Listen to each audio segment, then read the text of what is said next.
मैं senior inspector Abhimanyu Jindal crime petrol Dastak में आप सभी का स्वागत करता हूं। हर इंसान की अपनी अलग सोच और सीमाएं होती हैं। अंग्रेजी में कहावत है, where ignorance is bliss it is folly to be wise. यानी जो इंसान ज्ञान से अनजान होता है वो अपनी मूर्खता को ही अपना ज्ञान समझ बैठता है। लेकिन सब कुछ जानते हुए भी अनजान बने रहना, नाइंसाफी को यह सोचकर नजरअंदाज कर देना कि वक्त हर घाव को भर देगा, हमेशा सही साबित नहीं होता।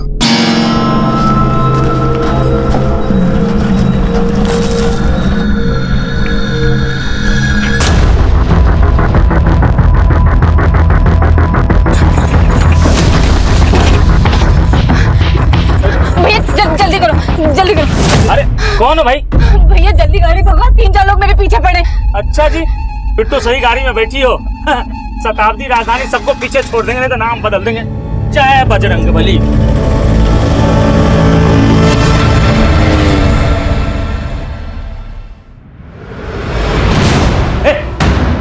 मेरे भाई की लाश कहाँ है? मेरे भाई की लाश कहाँ है? मेरे भाई की लाश छोड़ो छोड़ो छोड़ो, क्या कर रहे हो? छोड़ो, क्या कर रहे हो? क्यों बोल रहे हो? मुझे मेरे भाई की लाश चाहिए। तो भैया रहे नहीं, ऊपर से तुम लोग मुझे गलत लाश पकड़ा रहे हो। अरे इसे क्या देख रहे हो? यहाँ का इंचार्ज है, इसी ने सब कुछ किया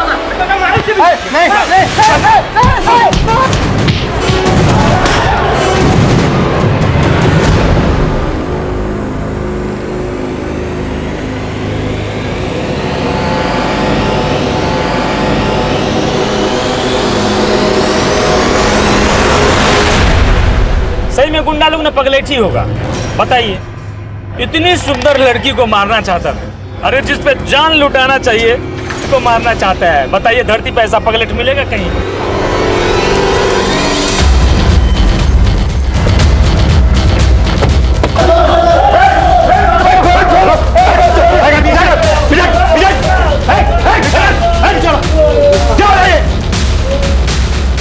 देखिए ना सर, ये लोग मारपीट कर रहे हैं। सर, इन्होंने मेरे भैया की लाश बदल दी। लाश बदल दी मतलब? सर, मेरे भैया नरेश का सोना रोड पे मर्डर हुआ था। मर्डर? हाँ साहब, एक टेम्पो उन्हें उड़ा के चला गया था। पहले बोले डेथ एक्सीडेंटल है, और अब जब हम अंतिम संस्कार के लिए बॉडी लेने आए तो ये लोग हमें गलत बॉडी दे रहे हैं। विवेक, क्या कह रहा है तू? तेरे नरेश भैया जिंदा है। आप कौन? सर, ये मेरी भाभी है, नरेश भैया की बीवी। पर ये तो बोल रही है कि नरेश जिंदा है और तुम बोल रहे हो सर, इनकी दिमागी हालत ठीक नहीं है। भाभी आप घर जाइए, मैं यहाँ सब निपटा के आता हूँ। एक मिनट, आपको जो भी कहना है कहिए। साहब, हमारे साथ कोई मजाक कर रहा है। वो लाश नरेश जी की थी नहीं तो हम कैसे मान ले कि वो मर गए हैं? सर, ये शिनाख्त के लिए नहीं गई थी। सोना पुलिस ने नरेश भैया की बॉडी मुझे दिखाई थी। भाभी ने उनकी बॉडी तब देखी जब हम उन्हें अंतिम संस्कार के लिए ले जाने आए। गलत बॉडी देख के भाभी को लग रहा है नरेश भैया जिंदा है। पर तू तो कह रहा है कि तेरे भैया का एक्सीडेंट नहीं हुआ था, मर्डर हुआ था। किसी पर शक जताया था? हाँ, नरेश भैया ओवरसीयर थे। एक कॉन्ट्रैक्टर अपना प्रोजेक्ट पास करवाने के लिए उन्हें रिश्वत देने की कोशिश कर रहा था। उन्होंने उस कॉन्ट्रैक्टर के खिलाफ एक्शन लिया था, उसी ने मरवाया होगा नरेश भैया को। बस कर विवेक, तू। मैं कह रही हूँ तेरे भैया जिंदा है। अभी आप बीच-बीच में क्यों बोल रहे हैं? मैं बात कर रहा हूँ। तू बार बार अपनी भाभी को चुप क्यों करवा रहा है? कहीं ऐसा तो नहीं है कि ये सब तेरा ही झोल मोल है? सर, अब आप भी सोना पुलिस की जैसी बातें कर रहे हैं। मैंने उन्हें कहा था नरेश भैया का एक्सीडेंट जानबूझकर करवाया गया है, लेकिन उन्होंने मेरी बात नहीं मानी। और अब इन्होंने जब बॉडी बदल दी है तो आप इनको बचा रहे हो। हम किसी को नहीं बचा रहे हैं, समझा? क्या चक्कर है? क्या बोल रहे हैं? लाश बदल दी? सर, इन लोगों को गलतफहमी हुई है। 9 नंबर की लाश इनकी थी, इनको दे दी हमने। अरे नंबर से हमें क्या लेना देना? पीछे रह के बात कर। सर, हमारे भैया को पहचानेंगे नहीं क्या? उनकी बॉडी अंदर है ही नहीं, इन्होंने कहीं गायब कर दी। तेरे नरेश भैया का फोटो है तेरे पास? सिंह, इसका नाम, नंबर और एड्रेस ले लो। जाइए जाइए, आप लोग आप भी जाइए, जाइए जाइए। करण, सोना पुलिस से जाके पता करो कि ये एक्सीडेंट का क्या चक्कर है। मैं तब तक यहां पर देखता हूं कि ये लाश वास्तव में बदली गई थी क्या फिर कहानी कुछ और है। अच्छा हुआ कि चटाई गाड़ी में था, नहीं तो ये भी खरीदना पड़ जाता। करती क्या हो तुम? हम तेरे जैसों को हक देते हो, दिलाते हैं। सही में जब से तुम गाड़ी में बैठी हो ना, एकदम इम्प्रेस कर दिया हमको। अब कंट्रोल नहीं हो रहा है, अब हो जाए। पैक भी खत्म हो जाए। अरे पागल हो गया क्या रे? समझा थोड़ा? क्या हुआ? पहले कपड़े तो उतार ले। और ये अब भी उतार लेते हैं हम कपड़ा।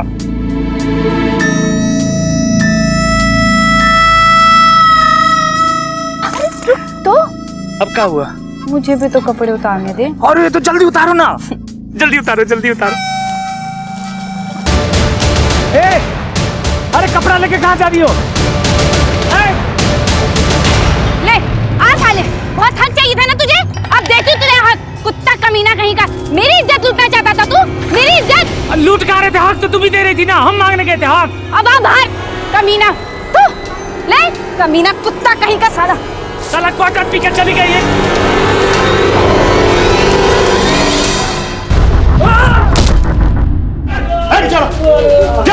सर इन्होंने मेरे भैया की लाश बदल दी। कुत्ता कमीना कहीं का, मेरी इज्जत लूटना चाहता था तू।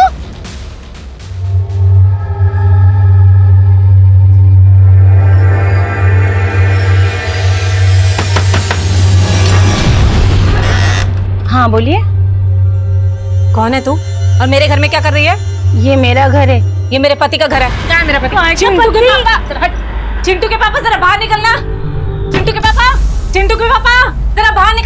अरे कौन चिंटू के पापा? इधर कोई चिंटू के पापा नहीं रहता है। वही चिंटू के पापा जो तुझे यहाँ पे मेरी सौत बना के लाए। क्या है वो? बाहर निकालो से। क्या बकवास कर रही है? मैं बकवास कर रही हूँ? लगा ना तुझे धक्का? तुझे देखकर मुझे भी ऐसा ही धक्का लगा। क्या है चिंटू के पापा? बाहर निकाल मेरे पति को। अरे धक्का तो मैं तुझे दूंगी। चल निकल यहाँ से। निकालेगी ना तू? तुझे बाहर निकालेगी ना? मेरे पति को तो तूने संभाल लिया, ले उसके बच्चे को भी संभाल, समझी तू?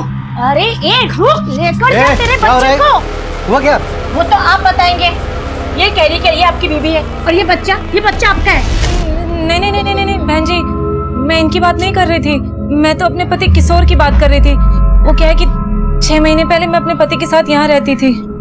अब देखिए बहन जी, मुझे पता नहीं आप कौन से किशोर की बात कर रही हैं, लेकिन हम लोग यहाँ 3 महीने पहले किराए पर रहने के लिए आए हैं और हो सकता है आपके पति यहाँ पे हमसे पहले किराए पर रहते होंगे। मुझसे गलती हो गई, मुझे माफ कर दीजिए। चल चिंटू। सर मैंने सोना पुलिस से बात की थी। सोना पुलिस को जो लाश सोना रोड पे मिली थी वो इसकी थी। लाश का चेहरा बुरी तरह से कुचला हुआ है, देखकर पहचान करना मुश्किल है। और विवेक बोल रहा है कि उसने शनाख्त की थी।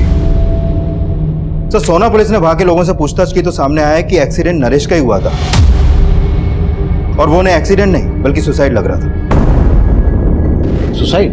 हाँ सर, और वहां के कुछ लोगों ने भी विटनेस किया है कि नरेश ने खुद टेम्पो के आगे आकर अपनी जान दी थी।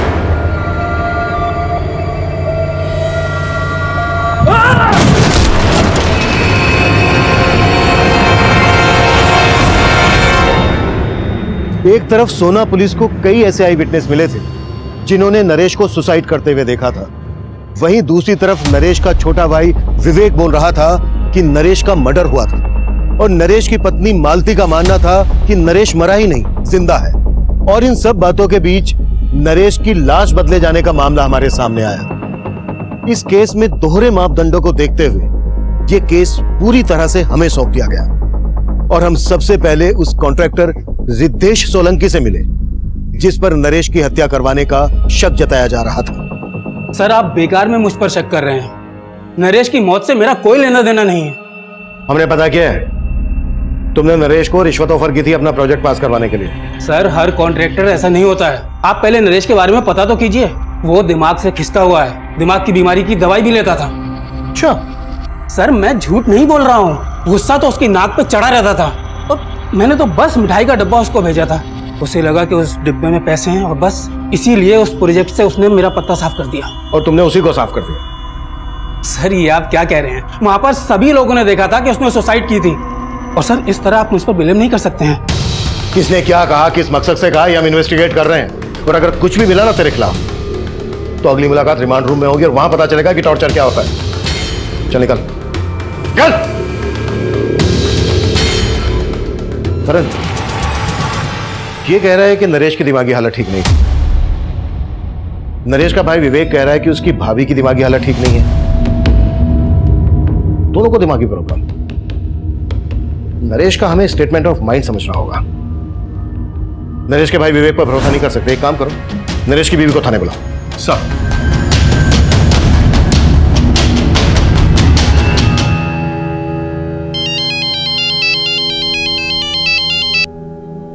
हाँ दिनेश बोलो। दी तुम अब तक गाँव नहीं आई वापस? नहीं दिनेश, जब तक किशोर जी का पता नहीं लग जाता हम गाँव नहीं आएंगे वापस। अरे दीदी कोई फायदा नहीं है वहाँ रुकने का, जीजा जी अब मिलने वाले नहीं है। क्यों? क्यों नहीं मिलने वाले? अरे दीदी, उनने अपना पता बदल दिया और तुम्हें बताया तक नहीं। आप कैसे उन पर भरोसा कर सकती हो? मैं बोल रहा हूँ वो तुम्हें धोखा देके गायब हो गए। अब वहाँ भटकने का कोई फायदा नहीं है, चुपचाप गाँव वापस लौट आओ। देखो दिनेश, हम गांव वापस नहीं आएंगे, और वैसे भी जहाँ किशोर जी काम करते हैं उस फैक्ट्री का हमें पता चल गया। हम वहीं जा रहे हैं उनके पास। दीदी, हेलो मम्मी, मुझे भूख लग रही है।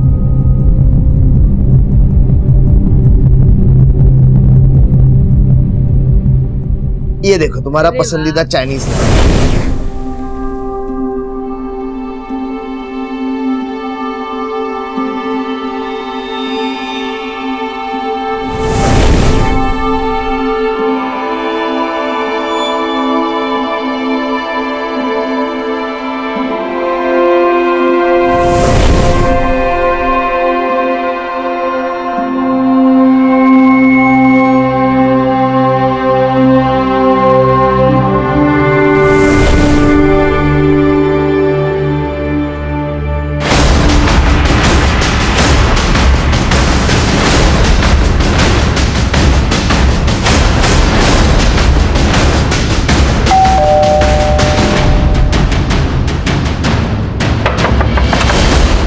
दरवाजा खोलने में इतनी देर क्यों लगा दी? वो मैं कपड़े धो रहा था, लेकिन आप यहाँ? नरेश भाई की लाश मिली आपको? भाभी कहाँ है तुम्हारी? उन्हें थाने लेके चलना है, सर कुछ बात करना चाहते हैं। भाभी तो गांव चली गई। गांव चली गई? कब? आज सुबह। उनकी हालत बहुत बिगड़ती जा रही थी, इसीलिए उन्हें मायके भेज दिया। 2-4 दिन में आ जाएंगी। लेकिन आपने बताया नहीं, नरेश भैया की लाश मिली आपको? वो हम पता लगा रहे हैं, लेकिन जब भी तुम्हारी भाभी आ जाए उन्हें थाने लेके आ जाना।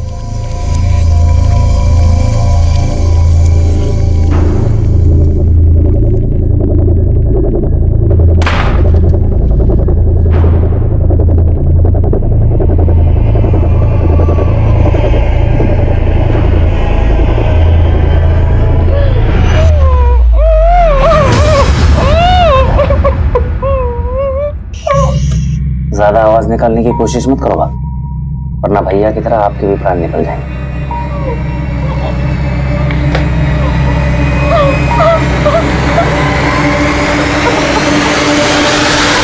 Excuse me sir. सर, मैंने हॉस्पिटल के मॉर्ग का रिकॉर्ड स्टडी किया। सर, उस रिकॉर्ड के मुताबिक वहां पर 9 लाशें थी, जिसमें से एक लाश नरेश की फैमिली को सौंप दी गई। सर, उस दौरान उस लाश के अलावा कोई और लाश मॉर्ग रूम से बाहर गई नहीं। सर, इसीलिए वो बोल रहे हैं कि नरेश की लाश किसी और लाश से बदल जाए। ऐसा हो ही नहीं सकता। हो सकता है उन्होंने लाश बदली और किसी वजह से छुपा रहे हैं। करें, मॉर्ग रूम के एक आदमी की डिटेल निकाल। सर, मैं कम सर। कम प्रेम। सर, एक औरत आपसे मिलना चाहती है। वो अपने पति की मिसिंग कंप्लेंट लिखवाने आई है। बुलाओ। अब 6 महीने पहले मैं अपने पति किशोर के साथ पटेल नगर में रहती थी। उसके बाद मैं गांव चली गई। पिछले 1.5 महीने से मैं इनको फोन लगा रही हूँ, उनका फोन नहीं लग रहा है। उसके बाद मैं गांव से शहर आई और अपने घर गई तो पता चला कि उन्होंने बहुत समय पहले ही मकान खाली कर दिया है। तुम कह रही हो कि तुम्हारे पति किशोर का फोन 1.5 महीने से बंद था और तुम अब आई हो हमारे पास? मुझे लगा कि शायद उन्होंने अपना नंबर बदल लिया होगा। मैंने गांव से उनकी फैक्ट्री में भी फोन किया था, लेकिन कोई मुझे सही से जवाब ही नहीं दे रहा है। कहाँ काम करता था किशोर? अब बंसल नाम की फैक्ट्री है, वहाँ पे मजदूरी करते थे। गांव से शहर आने के बाद मैं उनकी फैक्ट्री में भी गई थी। वहाँ के चौकीदार ने बोला कि किशोर जी अब यहाँ नौकरी नहीं करते। उन्होंने 6 महीने पहले ही यहाँ से नौकरी छोड़ दी थी। लेकिन साहब, मुझे ना शक हो रहा है उनकी फैक्ट्री वालों पे कि वो मुझसे कुछ छिपा रहे हैं, कुछ तो झूठ बोल रहे हैं वो मुझसे। तुम्हें ऐसा क्यों लग रहा है कि फैक्ट्री वाले झूठ बोल रहे हैं? क्योंकि साहब, किशोर जी हर महीने गांव में पैसे भिजवाते थे। अगर उन्होंने नौकरी छोड़ दी होती तो फिर पैसे कहाँ से भिजवा रहे थे वो? कितना पैसा भेजता था किशोर तुम्हें? 6,000 रुपये महीना। हो सकता है उसने कोई दूसरी नौकरी कर ली हो। किशोर तुम्हें लगातार पैसे भेज रहा था, तो फिर उसने तुम्हें अपना सही एड्रेस क्यों नहीं दिया? कहीं ऐसा तो नहीं है कि उसका किसी के साथ कोई चक्कर हो? नहीं नहीं साहब, किशोर जी ऐसे नहीं है। वो कोई गलत काम नहीं कर सकते हैं। तुम दोनों की शादी कब हुई थी? 7 साल पहले हुई थी और 1 साल पहले ही वो मुझे अपने साथ गांव से शहर लेके आए थे। अब मैं उनके साथ बहुत खुश थी। यहाँ पर मेरा बहुत ख्याल रखते थे वो। किसी चीज़ की कोई कमी नहीं आने दी उन्होंने। कब से ढूंढ रही हूँ, मुझे मिल ही नहीं रहे हैं। आप उन्हें ढूंढ दीजिए ना साहब। हाँ ठीक है, तुम ऐसा करो, किशोर का हमें फ़ोन नंबर, जिस फैक्ट्री में वो काम करता था वहाँ का एड्रेस, जहाँ रहता था वो एड्रेस, ये सब हमें लिखवा दो। अपना नंबर भी लिखवा देना। ठीक है नंदी।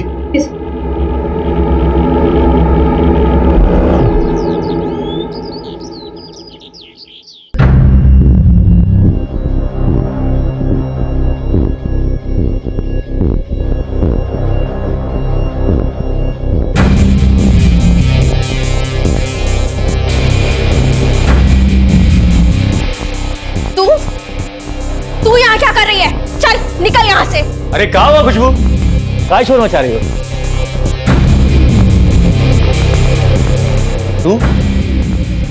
तू यहाँ क्या कर रही है?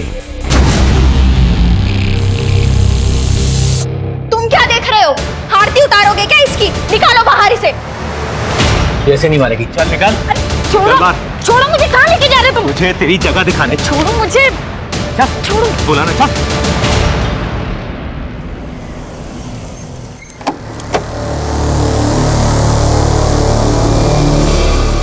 बंसल, जी, किशोर 6 महीने पहले तक मेरी फैक्ट्री में काम करता था, लेकिन फिर अचानक उसने काम छोड़ दिया। यहां से काम छोड़ने के बाद उसने कहां पर काम किया? अब ये तो मुझे पता नहीं, पर हाँ मेरे मैनेजर ने बताया कि वो अपनी आखिरी महीने की तनख्वाह भी लेकर नहीं गया। कितनी तनख्वाह थी उसकी? यही 6,000 रुपए, बाकी लेबर की तरह। 6,000 रुपए? इतने ही पैसे हर महीने वो अपनी बीवी को भेजता था, फिर अपना खर्चा कैसे चलाता होगा? तो वो बहुत जुगाड़ी आदमी था। जब वो पहले दिन मेरी फैक्ट्री में आया था ना काम करने के लिए, तो उसका पहनावा देखकर मैं मतलब हैरान हो गया था। Good morning sir. Good morning. कौन से डिपार्टमेंट से हो? सेठ जी, हम किशोर, आपका नया वर्कर, आज ही से ज्वाइन किया हूं। मैं तो सोच रहा था कि मेरे मैनेजर ने उसे किसी दूसरे डिपार्टमेंट में रखा होगा, पर बाद में पता चला कि उसे काम की काफी जरूरत थी, तो वो यहाँ मजदूरी करने को भी तैयार हो गया। और थोड़े दिनों बाद उसने मेरी फैक्ट्री के साथ साथ दूसरी फैक्ट्रीज में लेबर सप्लाई का काम भी शुरू कर दिया। यहाँ किसी के साथ उसका कोई लड़ाई झगड़ा हुआ था? जी हाँ, लड़ाई तो हुई थी। एक पाठक नाम का आदमी था जो पहले मेरी और दूसरी फैक्ट्रीज में लेबर सप्लाई का काम करता था, पर जब से ये किशोर इस धंधे में कूदा तो पाठक का काम बैठ गया। तूने मेरे धंधे में हाथ डाल के अच्छा नहीं किया। अपना बोरिया बिस्तर उठा के जा, वरना मैं तेरी वरना क्या कर लेगा रे? क्या कर लेगा? चल निकल यहाँ से। मैं अभी नहीं डरता तेरी धमकियों से, समझा ना? तेरी ये मजाल देख, मैं तेरे को बताता। अबे चाकू ऐसे नहीं, ऐसे खोलते हैं। अब चला के दिखाओ कैसे चलाना है, दिखाओगे चला के? किशोर, पाठक क्या हो रहा है पर? हाँ? सर, मैंने तो किशोर को बोला भी था कि वो पुलिस में कंप्लेन कर दे, पर उसने कोई एक्शन ही नहीं लिया। तो आपको लगता है पाठक किशोर के साथ कुछ कर सकता है? अब सर, मैं तो इसके बारे में कुछ बता नहीं सकता, ये तो आप पता कीजिए। पर सर, किशोर का इस तरह से गायब होना मुझे कुछ ठीक नहीं लग रहा है। ठीक है सर, इस बंसल की बातें भी कुछ अटपटी सी लग रही हैं। कहीं हमसे कुछ छुपा तो नहीं रहा? पता करो इसके बारे में, और फैक्ट्री के दूसरे स्टाफ से भी बात करो, और बंसल जिसका नाम ले रहा है पाठक, उससे भी मिलो। सर,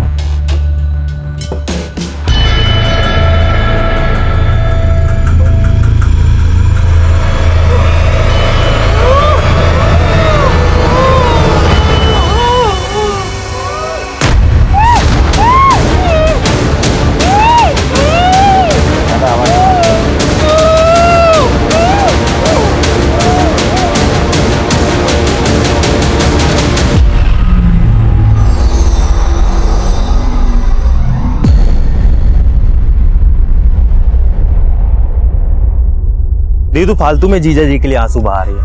वहाँ गांव में तंगी में गुजारा कर रही थी और वो शहर में ऐश कर रहे थे। हम बोल रहे हैं धोखा दे रहे हैं वो तुम्हें, और तुम उन्हीं के लिए रोए जा रही हो। पुलिस स्टेशन से फोन है, लगता है किशोर जी के बारे में पता चल गया।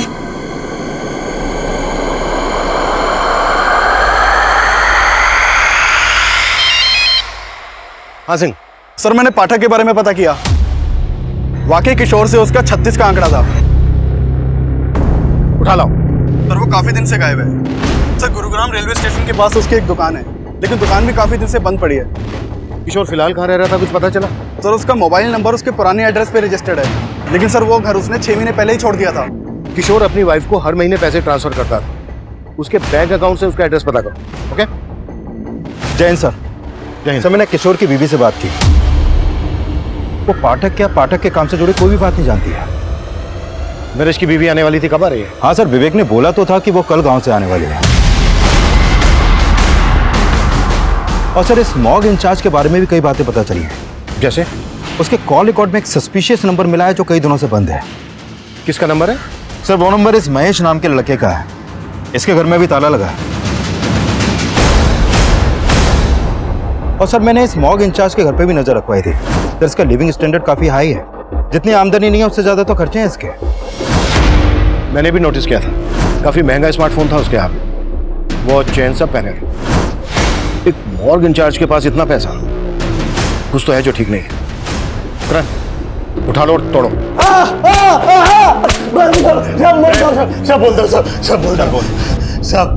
दरअसल मैं लाश बेचने का धंधा करता हूँ साहब। जो लावारिस लाश मेरे मॉर्ग में आती है, जिनकी शिनाख्त नहीं होती, सरकार हमें उनके क्रियाक्रम करने के 5,000 रुपए देती है।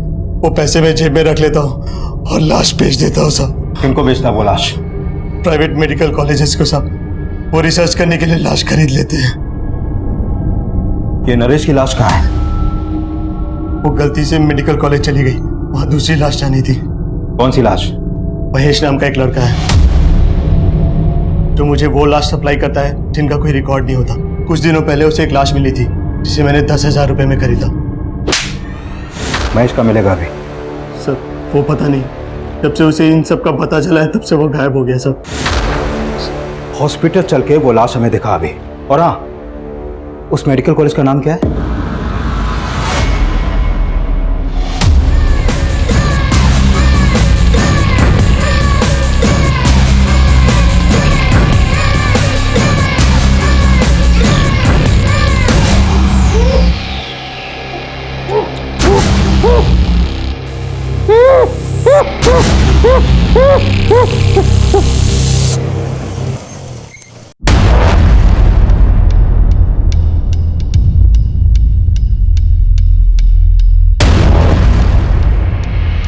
सिंह, नरेश के भाई और नरेश की बीवी को शनाख्त के लिए बुला लो और यहाँ के डीन और इंचार्ज को थाने लेकर आओ। ठीक है सर। हाँ करण। सर, महेश ने जो लाश मॉर्ग इंचार्ज को दी थी, मैंने उसको देखा अभी। तो मुझे लग रहा है ये लाश शायद किशोर की हो सकती है। What? सर बस मुझे लग रहा है, आई एम नॉट श्योर, क्योंकि इस लाश का चेहरा भी बुरी तरह बिगड़ा हुआ है, लेकिन इसकी कद काठी कुछ कुछ किशोर से मिलती है। तुरंत बायोमेट्रिक करके पता करो। और किशोर जहाँ रह रहा था पता चला? हाँ सर, उसका एक दूसरा एड्रेस मिला बैंक से। ठीक है, उसके एड्रेस पे जाके देखते हैं। मुझे एड्रेस मैसेज करो। सर, नरेश के भाई के नंबर पे कॉल किया, उसका नंबर नहीं लग रहा है। नरेश का भाई बोल रहा था कि उसकी भाभी गांव से आकर हमसे मिलने वाली थी, वो भी नहीं आई। सिंह, उसके घर जाके देखो। ठीक है सर। साहब, क्या हुआ? साहब उस लड़की ने मेरा जीना हराम कर दिया।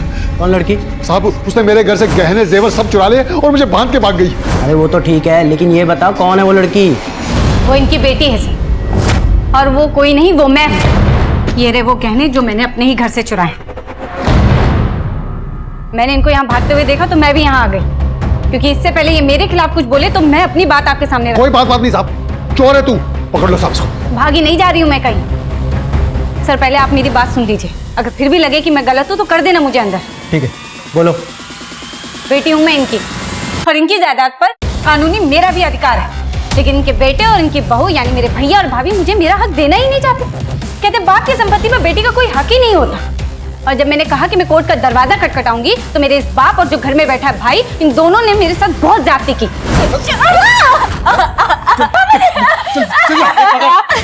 ये ना ऐसे नहीं मानेगी, रुक। कर देगी ना साइन, करेगी ना। खोल खोल मुट्ठी, नहीं तो मैं तेरा हाथ ही काट डालूंगी आज। और जब मैंने कोर्ट जाने की बात की तो इन लोगों ने जबरदस्ती कागज पे मेरा अंगूठा लगवा लिया। देख संध्या, तू सही नहीं कर रही है। और तुम ठीक कर रहे हो। देखो, तुम किसी से जबरदस्ती नहीं कर सकते। तुम्हारे घर का मामला है, शांति से सुलझा लो, क्योंकि अगर हमने दखल दिया ना तो बहुत दिक्कत होगी तुम्हें, समझे?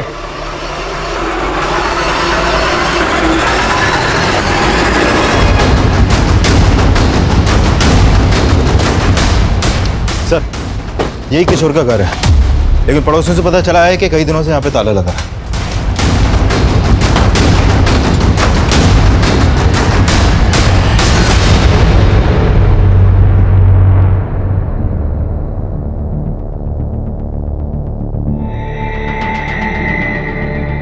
हाँ ठीक है, थैंक यू। सर, अंदर तो कुछ भी सस्पिशियस नहीं मिला। ये भी कम सस्पिशियस नहीं है कि जो आदमी 6 महीने पहले तक एक फैक्ट्री में मजदूर था, उसके बाद लेबर सप्लाई का काम करने लगा, वो इतने ठाट से रहता हो। इस किशोर का करेक्टर को समझ में नहीं आ रहा है। शायद 2 नंबर का काम करता हो। किशोर की कुंडली निकालो। और आसपास में भी पूछताछ करनी होगी।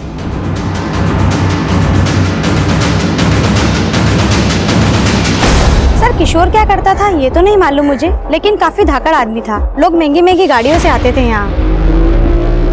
किशोर के साथ यहाँ कोई और भी रहता था? फिलहाल तो वो अकेला रहता है, लेकिन कुछ टाइम पहले उसकी बीबी भी यहीं रहती थी।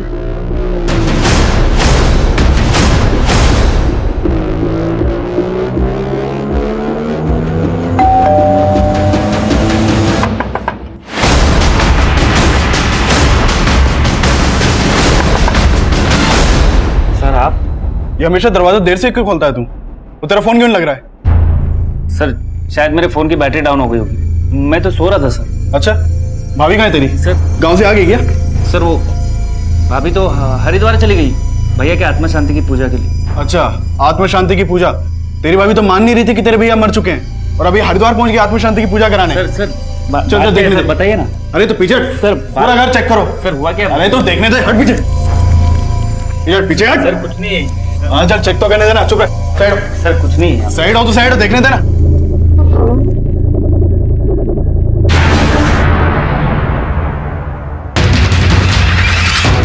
मालती, नंदिनी जल्दी आओ। पकड़ इसको।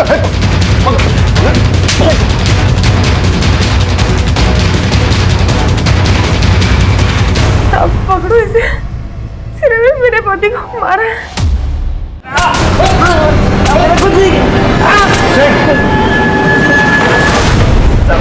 मैंने चल बोल। कुछ नहीं किया साहब। कुछ नहीं किया?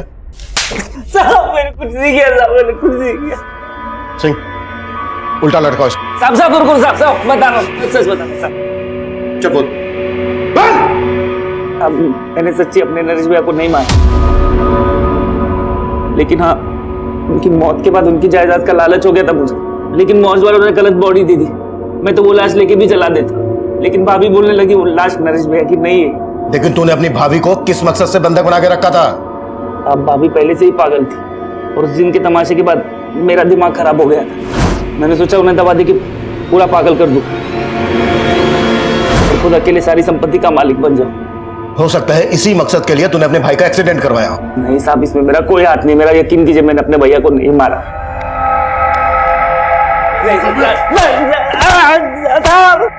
सर, हमने उस लाश का बायोमेट्रिक किया था। वो लाश किशोर की है और उसके आधार कार्ड पे उसके गांव का एड्रेस है। यानी अब यह कंफर्म हो गया है कि किशोर का मर्डर हुआ है और वो लाश जो महेश ने मॉर्गन चार्ज को दी थी वो किशोर की थी। महेश के बारे में कुछ पता चला? सर, हमने अपने खबरियों को उसे ढूंढने के लिए लगाया हुआ है और सर ये भी पता चला है कि किशोर की बीवी अब यहाँ नहीं है। वो कल अपने भाई के साथ गाँव चली गई थी।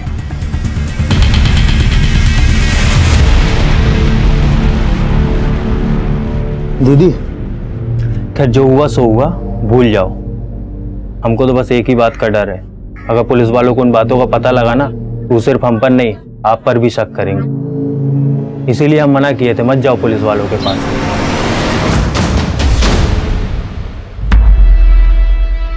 अरे अरे कौन हो तुम लोग और अंदर कैसे घुसे चले आ रहे हो? अरे भाभी जी, इन्हें मैंने बुलवाया है। अरे मैंने सोचा अपने आने की खुशी में पूरे गांव वालों को भोज खिला दूं। पागल हो गई हो क्या तुम? और तुम खड़े खड़े क्या देख रहे हो? निकालो इसे बाहर।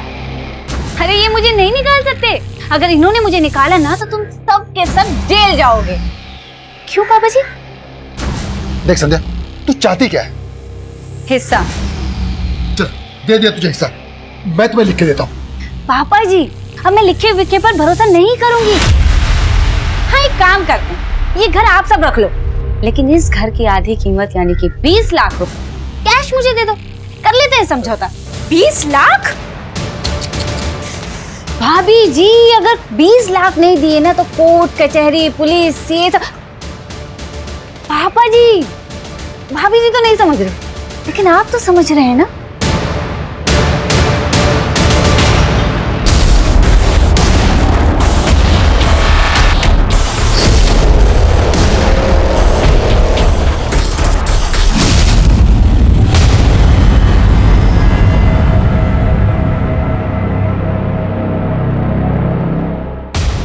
हमें तो पहले ही लग रहा था कि किशोर के साथ कुछ ऐसा ही हुआ होगा।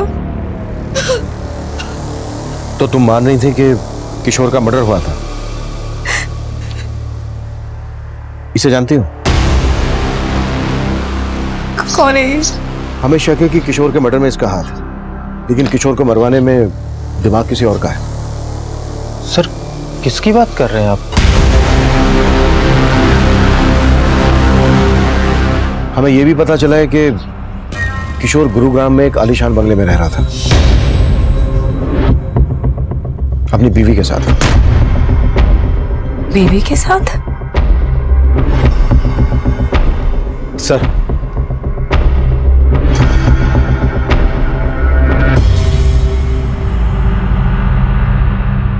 सर एक किशोर के बचपन का दोस्त है। इसने बताया है कि ललिता से शादी करने से 6 महीने पहले ही किशोर की किसी और लड़की से भी शादी हुई थी। हाँ साहब, वो उसके भाई किशोर से काफी नफरत पाल के बैठा था, तब उनके बीच में काफी मारपीट भी हुई। वो लड़की और उसका भाई अब कहाँ रहते हैं?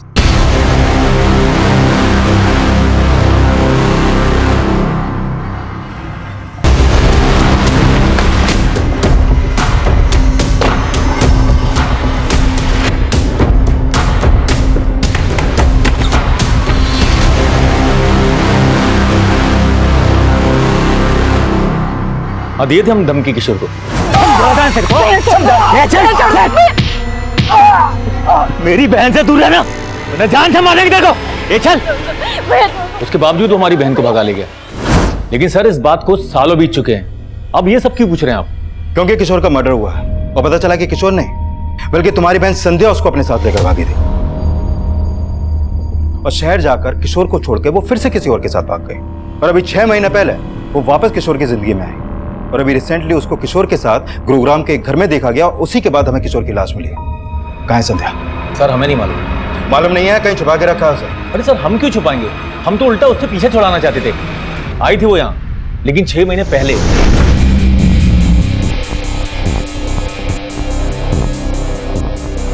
और आकर हमें ही चूना लगा गई।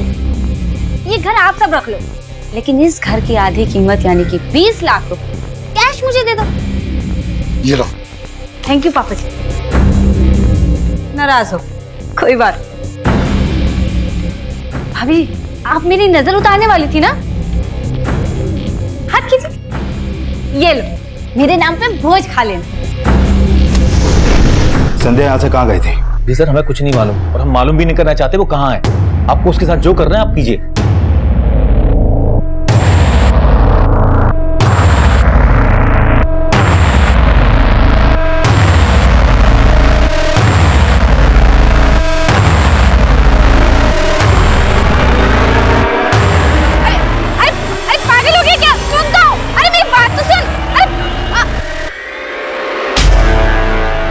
सर संध्या के भाई और फादर से उसका एक नंबर मिला था जो काफी दिनों से बंद है। हो सकता है उसने कोई नया नंबर ले लिया हो, और अगर उसने कोई नया नंबर लिया है तो किसी ना किसी सर्विस प्रोवाइडर को उसने अपना आईडी दिया होगा। करण, टेलीकॉम कंपनी को संध्या का अपडेट भेजो, शायद उसका कोई दूसरा नंबर सामने आ जाए। Right sir. किशोर की पहली पत्नी संध्या किशोर मर्डर केस में प्राइम सस्पेक्ट बनकर सामने आई, लेकिन किशोर के काम से जुड़े कई ऐसे सवाल थे जिनका जवाब हमें अभी भी नहीं मिला था। और किशोर का वो घर जो किशोर की हैसियत से काफी आलीशान था, उस घर में संध्या ही किशोर की पत्नी बनकर रह रही थी। लेकिन गांव वालों के बयान के मुताबिक संध्या ने किशोर को कई साल पहले ही छोड़ दिया था। ललिता के रहते संध्या का किशोर की जिंदगी में वापस आना, कहीं ना कहीं ललिता और उसके भाई दिनेश का इसमें किशोर को मारने का मोटिव तो नजर आ रहा था। लेकिन इतना भी साफ था कि किशोर की लाश उस मॉर्ग इंचार्ज को महेश नाम के एक लड़के ने बेची थी। और पाठक के गायब होने का रहस्य भी हमारी समझ में नहीं आ रहा था। हमने पाठक, महेश और संध्या को ढूंढने के लिए अपना खबरी नेटवर्क एक्टिव कर दिया और हमें जल्द ही महेश के सोनीपत में छुपे होने की टिप मिली।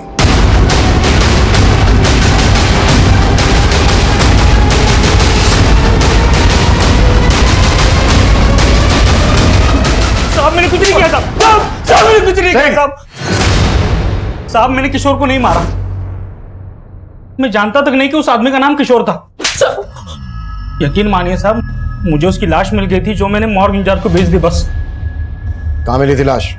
साहब करीब 20-25 दिन पहले एक टेम्पो वाले को लाश फेंकते हुए देखा था मैंने।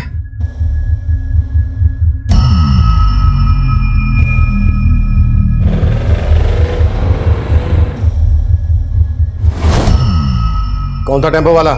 नंबर बोल टेम्पो का। साहब वो नंबर नहीं देख पाया, वहां पे बहुत अंधेरा था। ऐसे नहीं बोलेगा ये। कुटास! साहब मैं सच बोल रहा हूँ साहब, साहब मैं सच बोल रहा हूँ साहब, साहब साहब साहब मैं सच बोल रहा हूँ साहब।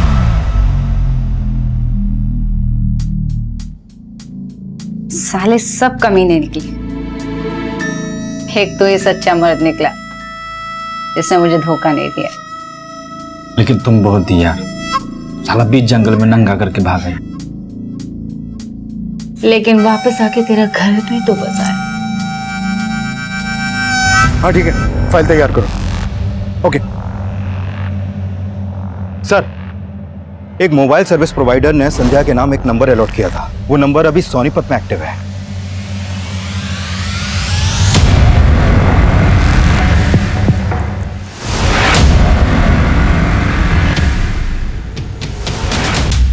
बच्चा देगी हमको। बोलना कितने बच्चे चाहिए तुझे? एक टेम्पू बाहर खड़ा है उसके लिए, और एक दूसरा लोन पे लेने वाले हैं। बस दो, हम दो, हमारे दो। सॉरी यार, वो तो नहीं हो पाएगा, क्योंकि अब पूरी जिंदगी जेल में गुजरने वाली है तुम्हारी। ये प्लान तो कैंसिल।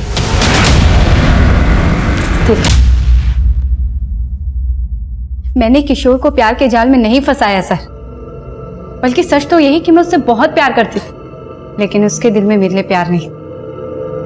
उसके लिए मैंने अपना घर छोड़ा, उससे भागकर शादी की, और उस कमीने ने मुझे कोठे पे बेच डाला। मुझे नहीं जाना, छोड़ जिंदगी बर्बाद कर दी। छोड़, मुझे नहीं जाना, मुझे नहीं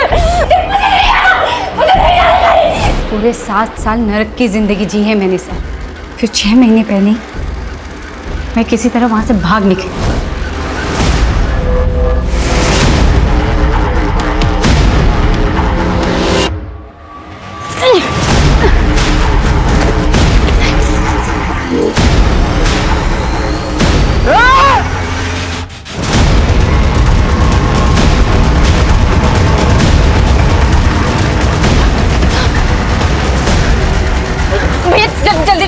जल्दी करो। पूरी जिंदगी धोखे खाए हैं मैंने, लेकिन जीतू ने, उसने मुझे नई जिंदगी दी। उन लोगों से भागकर सालों बाद मैं अपने घर लौटी थी, और मेरे घर वालों उन्हें जानवरों की तरह मुझे घर से निकाल दिया। लेकिन मैं भी उनसे अपना हक लेके ही मानी। लेकिन पिछले 6 महीने से तुम गुरुग्राम में किशोर के साथ उसके घर में रह रही थी। उसकी जिंदगी में फिर से एंट्री मारी, उसे बदला लेने के लिए उसे मार डाला। मैंने उसे नहीं मारा है सर। हाँ, मैंने उसकी जिंदगी में एंट्री ली, बदला भी लिया। उसने मुझे बेचा था, मैंने भी उस कमीने को 10 लाख में बेच डाला। बेच डाला? किसे बेच डाला? हाँ, मैं उससे बदला लेना चाहती थी, इसीलिए झूठ के सहारे मैंने उसकी जिंदगी में एंट्री मारी।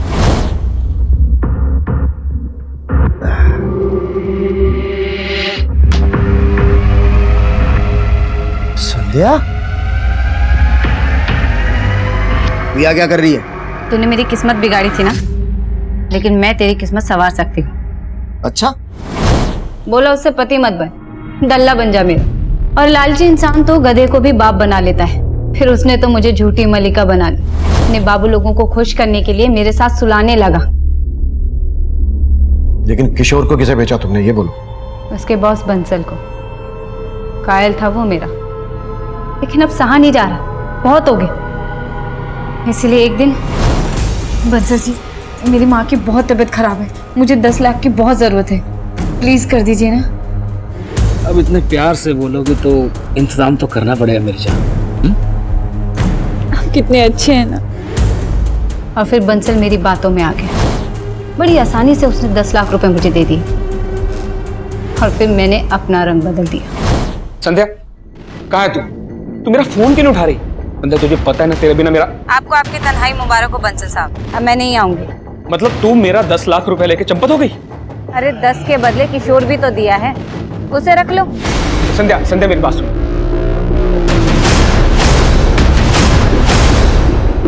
फिर मुझे नहीं पता कि किशोर के साथ बंसल ने क्या किया।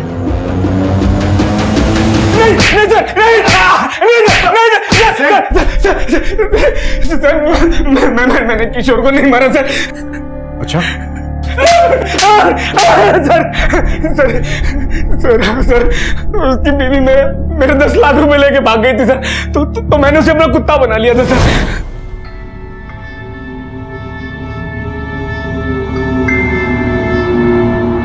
और एक दिन उसने भागने की कोशिश की सर।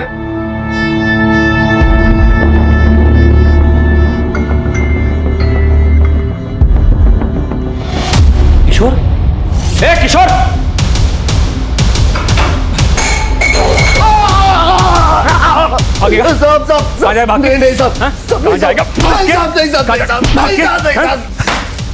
पड़ा रहा रात भर यहीं पर। और सर कुछ देर बाद मेरे आदमी ने आकर मुझे बताया कि किशोर मर गया है सर। नाम देखो बुला के ला जा। और उसके बाद मैंने अपने एक और आदमी की मदद से किशोर का चेहरा खराब करवाया और सर टेम्पो से उसे कहीं दूर डंप करवा दिया सर।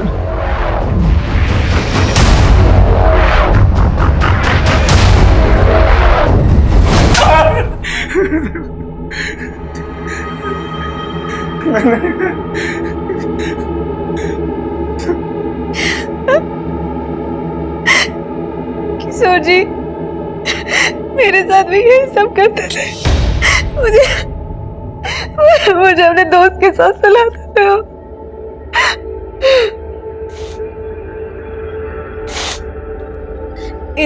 इन सब चीजों से थक कर मैं शहर से गांव भाग गई थी। ये बात तुमने हमें पहले क्यों नहीं बताई?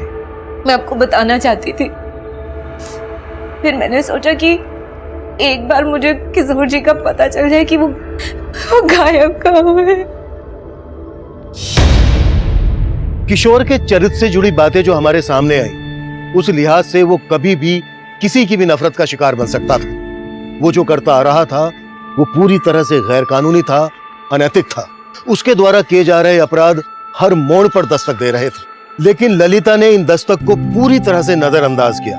वहीं दूसरी तरफ संध्या ने उसकी असलियत हमें बताने के बजाय खुद बदला लेने का फैसला किया और अंजाम यह हुआ कि वो इस केस की विक्टिम होने के बावजूद अपनी जिंदगी को अपराध के रंग में रंग बैठी। अब मैं सीनियर इंस्पेक्टर अभिमन्यु जिंदल आप लोगों से विदा लेता हूं। आपसे फिर मुलाकात होगी एक नए केस के साथ। देखते रहिए क्राइम पेट्रोल दस्तक। मकसद बताना नहीं, बचाना है। मैं senior inspector Abhimanyu Jindal crime petrol Dastak में आप सभी का स्वागत करता हूं। हर इंसान की अपनी अलग सोच और सीमाएं होती हैं। अंग्रेजी में कहावत है, where ignorance is bliss it is folly to be wise. यानी जो इंसान ज्ञान से अनजान होता है वो अपनी मूर्खता को ही अपना ज्ञान समझ बैठता है।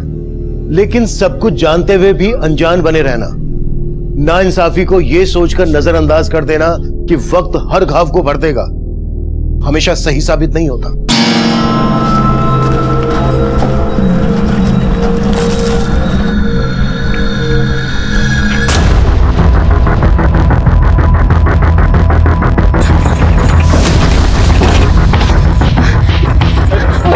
जल्दी करो, जल्दी करो।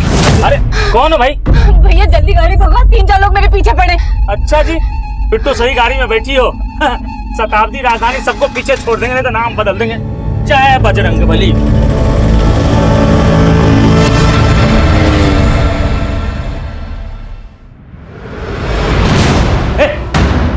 मेरे भाई की लाश कहाँ है? मेरे भाई की लाश कहाँ है? मेरे भाई की लाश छोड़ो, क्या कर रहे हो? छोड़ो, क्या कर रहे हो? क्यों मार रहे हो? मुझे मेरे भाई की लाश चाहिए। तो भैया रहे नहीं, ऊपर से तुम लोग मुझे गलत लाश पकड़ा रहे हो। अरे इसे क्या देख रहे हो? यहाँ का इंचार्ज है। सर मैंने किशोर की बीवी से बात की, वो पाठक के काम से जुड़ी कोई भी बात नहीं जानती है। और सर इस मॉग इंचार्ज के बारे में भी कई बातें पता चली। जैसे सर इसका लिविंग स्टैंडर्ड काफी हाई है, जितनी आमदनी नहीं है उससे ज्यादा तो खर्चे हैं इसके। एक मॉर्ग इंचार्ज के पास इतना पैसा, कुछ तो है जो ठीक नहीं है।